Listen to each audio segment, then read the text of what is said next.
And so the secret of gaining control over our lives is to stop resisting those internal processes, to allow our feelings to be there, to allow our desires and wants to be there, to allow whatever's going on internally to be there, and to accept that that's okay to have those things, but to recognize that while we don't have controls over our feelings, we don't have control over our internal feelings, we always have control over our behavior. We can always choose what we do at every moment in our lives. There is no situation, practically no situation where we can't choose our actions. And so the trick of gaining control over our lives is to accept what's going on internally, to go with it, to let it be there, to stop resisting it, to stop wanting it to go away, to accept it, and then to choose what we do independently of those feelings. And that's a way in which we can break the link between our feelings and our desires and our actions. Because, as I said earlier, most people go through life allowing their feelings and their desires and so on to determine what they do. Yeah. The secret of gaining control over our lives is to stop resisting those internal feelings, to accept them, to allow them to be there. After all, there is no internal process, no feeling that has ever harmed us. We're never harmed by feelings. It's just our We're actions. never harmed by desires. We're never harmed by wants. We're never harmed by any of those things. And so why do we need to resist them? Why do we need to get rid of them? Just let them be there, and then understand that we can choose our action independently of what we're feeling. So the expression we use for it is accept the feeling, choose the action. Now, if our feelings, most feelings we don't actually have to do anything about them, we just let them be there. But if we have feelings that are limiting us in some way, such as a desire in your case for chocolate and white flour and sugar and so on, if those feelings are limiting us or damaging us in some way, then the way to deal with those feelings is always to accept the feeling and choose an action that's opposite to what the feeling is telling you to do. Now, why do I say that? Because if we do that repeatedly, we will actually, in the end, undermine the processes that are driving those feelings. Let me explain it this way. If you do what your feelings are telling you to do, you will always reinforce the beliefs and the processes that are driving those feelings. Okay, let me give you an example. If somebody's anxious of something and they avoid what they're anxious of, which is what most people do, their unconscious mind is getting a message that says, my belief that that thing is dangerous in some way, which is what's making me anxious, must be right, otherwise why am I avoiding it? So avoidance will always reinforce the beliefs that are driving the anxiety. If you're afraid of dogs and you steer clear of dogs, you'll constantly reinforce the beliefs that are driving that. If people are depressed and they withdraw, they're reinforcing the beliefs that are driving that depression. Life's hopeless, I'm hopeless, and so on. If people are angry because they've got a belief about injustice and they lash out, they will reinforce the beliefs that are driving that anger. So the trick of life is to, if you want to stop allowing your feelings to limit your life, and you want to deal with those feelings so they go away, you need to repeatedly accept the feeling and choose an action that's opposite to what the feeling is telling you to do. One, because you stop reinforcing the beliefs that are driving those feelings. And two, because by doing that, you will gain control over your behaviors and your actions, and you'll achieve your goals. So if I'm somebody who's anxious of speaking to groups, I need to accept that it's okay to feel anxious, and then go out and speak to as many groups as I can. And I'll overcome the anxiety. If I'm depressed and I'm withdrawing, I need to accept the feeling and then re-engage fully with life. And that will unwind the depression, and the depression will go away. If I'm somebody who's got an anger problem, I need to accept the anger, stay with it, and choose not to lash out. And that will undermine the beliefs that are driving my anger. If I have a desire for certain foods that I know are doing me harm, I need to accept that desire and say, okay, that's fine, I have a desire for that food, and choose to do the opposite, in other words, not eat those foods. And that will undermine the processes that are driving that desire.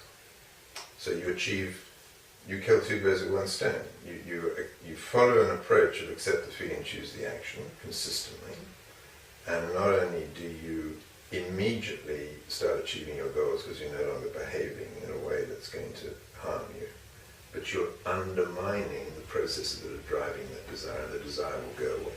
So it's in fact taking that action that makes you realise there's an alternative there, and you can then reinforce that action. Absolutely. And importantly, stop trying to get rid of the feeling, the desire, and so on. Just totally accept it. Everything that's going on internally, just totally accept it. Do not resist it. Do not try to get rid of it. Do not try and suppress it. I mean, here's an interesting thing about people who put on weight. Often, as I'm sure you well know, people are eating in order to suppress feelings that they don't want. I will put my hand up to that. It's called comfort eating. Yes. So what's going on? People have a feeling, they don't want that feeling, they're resisting the feeling, they want it to go away, they think somehow it's doing them harm, which it's not. They think somehow, it shouldn't be there, which is not true. There's no reason why it shouldn't be there at all. It's just a natural process. So they eat in order to suppress the feeling.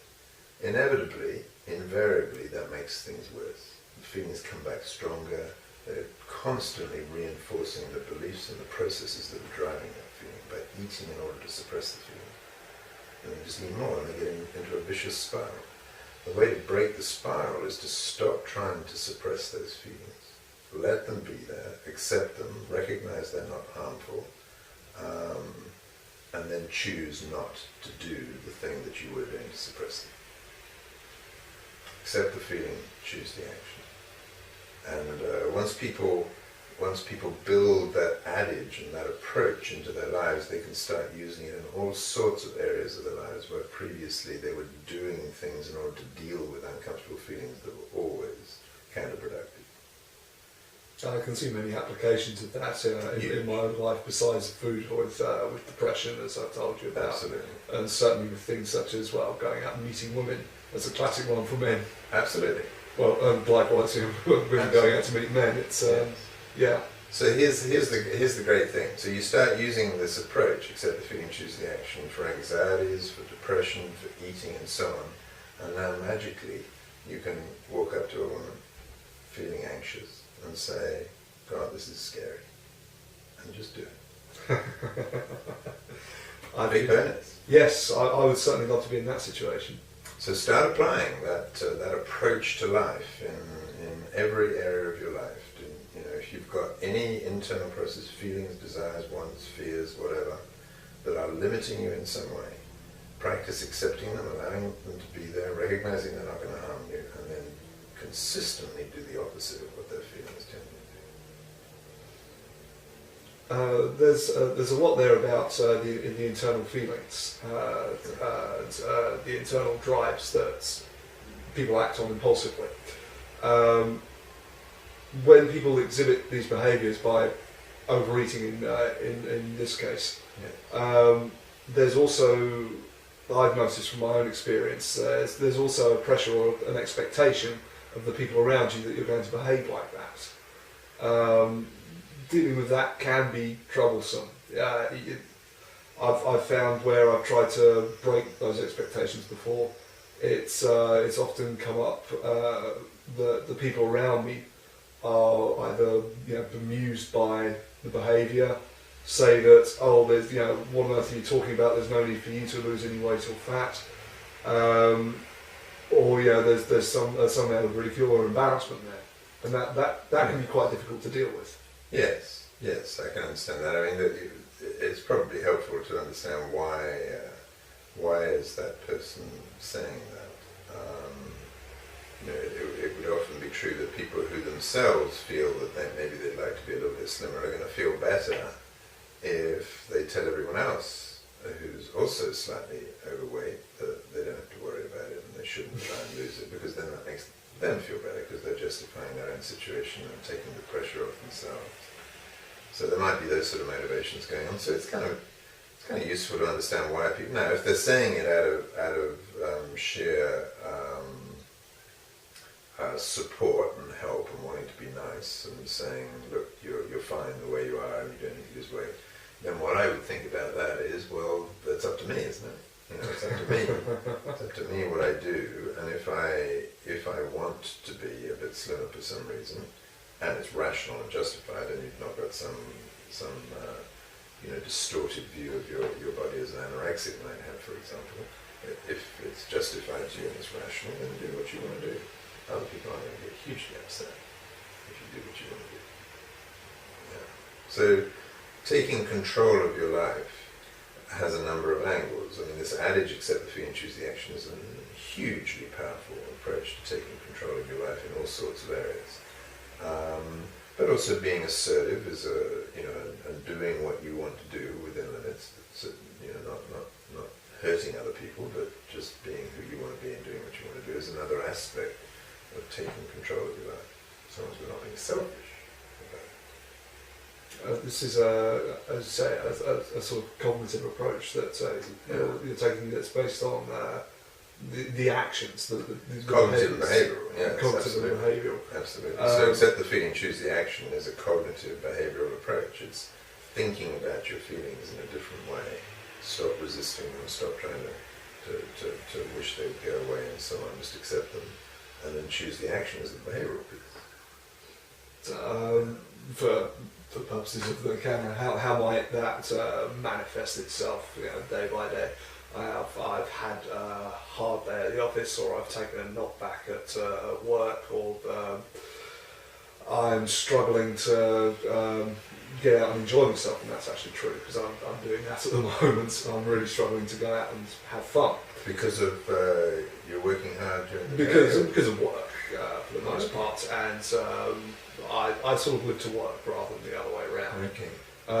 But as a result, when I'm tired or stressed, or I'm feeling under the weather, or I don't feel as if I can find a way out, find some peace of mind, or just find a release to enjoy myself, I will resort to overeating, eating the wrong foods, and I'm just piling on weight.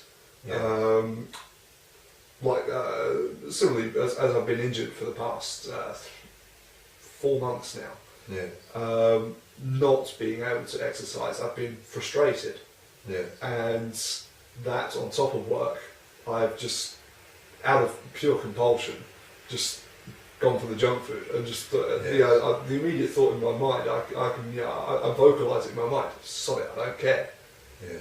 And that's it. I'm immediately I've given myself permission, if you like, to say fine, go open the fridge, ready for chocolate or sugary cereal or whatever it is. Yes, there's kind of a couple of aspects to that, isn't there? I mean, first of all, one aspect of it is that you're eating in order to feel better. Yeah. So you feel down or stressed or tired or whatever.